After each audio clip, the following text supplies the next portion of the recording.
right, welcome to the fourth and final game review of the evening. Elliot. So Elliot is a colorful 2D platformer inspired by the 16-bit classics, yet with a hardcore touch. Admittedly, that's a lot of games these days. Like, don't be fooled by appearances. It's a tough game. Run, jump, and dash through over 60 plus levels to solve the mystery surrounding the world of Elliot, Manuel, and the adorable Mombas, which is apparently Elliot is one of. Mombas are apparently blue balls. Phrasing. Anyway, we were given the Nintendo Switch version of this particular product. So over to the Galax. So yeah, offhand, the aesthetic of this game, I mean, it's a lot flatter and brighter, but like it kind of looks like a little bit like it wants to Ori and the Blind Forest a little, not exactly. The controls are kind of Celeste. You have your walk around, you got your jump, you got a run that you can do. It's just on the right trigger, which is I sometimes forget about, which can let you jump a little bit further, and then when you are midair only, you have a analog directionally any direction air dash, and you can bounce off enemies with that, and you can uh, collect, which defeats the enemies. I think that's the only way to defeat enemies. And there are little icons in some areas that you can use to refresh your jump in midair without an enemy, with your dash in midair rather. So it's it's very colorful. The music is interesting. It's a lot of violins and stuff. It's more orchestral than I would expect from a game like this. But yeah, like it says, it's mostly semi-masochist platformer. You have to get through the levels collecting the notes, and then get to, at the end of the level, there's either like a white crystal dream catcher or a Momba in a cage. The golden notes are not required to complete the levels, but you do have to collect all of the notes in a world to get like the story for that world as text, which the first world is 3 stages with no notes. Well, there are notes in the second and the last one, but they don't count, basically. And then there are 6 stages in a world. There's generally only a Mamba in a cage in the 3rd or 6th one of the world, I think. And then the last world, which is world, I think 11, has 5 stages instead of 6 for some reason. I assume there's a story reason for that. The controls are actually very nice and responsive, and it plays nice. It is difficult, and there are a lot of things that'll kill you, and on some of the longer levels, it's kind of frustrating when you die near the end, because then you have to redo the whole stage. But, you know, that's kind of expected of games, I think. But there have been some where I wish there was a checkpoint, basically. There are all kinds of hazard, from spikes and thorns to enemies to bombs that you have to make it so you can't stand on a platform, or platforms that will just fall away. There are I hadn't gotten super far in the game. I had hoped to play more, but I had a bad headache today that took a couple hours out of my playtime. I got to chapter 3 out of the 11. And at that point, it was when they started adding in like switches that deactivate laser walls and stuff. So clearly the puzzles keep getting more complex as the game goes. It actually escalates at a pretty comfortable pace. Like, it doesn't toss you in with the super hard stuff right away.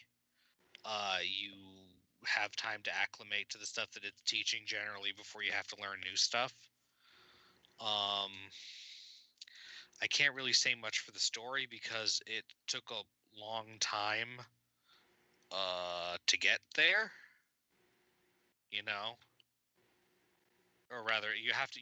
I did not complete perfect all of the stages that I did, and you only get like a few paragraphs of story for every world that you get all of the notes in. So, aside from having some chats with, what did you say his name was? Manuel.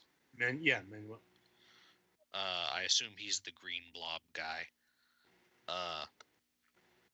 At the start of some levels, you don't get a whole lot of story unless you manage to do very well. And I was trying to get through some stuff rather than spend a ton of time perfecting things. Overall, I would actually rate this as a pretty solid game unless it like really gets worse in the later stages. I don't think it has any like deep allegory for mental health like Celeste did, for example, but it certainly is a similar kind of perfectionism requiring platforming, I think. The only odd thing I got was that in the very last stage I got to, there are a couple of places where there are walls that retract when you hit a switch, and I kind of tripped. Like your feet can get stuck on the walls, and you have to like hop over them. The areas where the walls came out of, and the laser wall emitters are still dangerous after the wall is gone, and they're not super obvious. But you, I imagine, would get used to that pretty quickly. Yeah, I would actually overall rate this pretty well. Now Adam is going to tell me how much it costs, and I'm going to have to judge based on that. And it's one of those. So, also price disparity, sort of. That is to say, the PC original is $7.99. The console version is $9.99. That being said, the PC Steam version has an OST available separately for $3, or a bundle combined for $9.88. So, Wait. yeah. The combined bundle costs less than the base game? A little bit, yes. Weird. Yeah, go for that. Even $10 is fine for this, and the music is actually worth listening to separately. Mm-hmm. Okay, then. I mean, not that playing it on the Switch is bad either. Yeah, I actually can recommend this pretty well. I will probably actually come back to this a little bit. Neat. Anything else? Not really. All right, Do you guys then. have any questions? No. All right, then. So that'll about do it for this installment of the Fragments of Silicon reviews. Yeah, so the week ahead. Let me just pull up the proper dates. I hate it when I'm in the position. Anyway, coming up on Wednesday, January 27th, we'll be having Jeff Glasson of Meridian 4. He's going to be on the program to be talking about a recently released platform game called The Wizard and the Slug, which we are not coincidentally reviewing next week. And I am pleased to announce, if you recall our Wednesday show,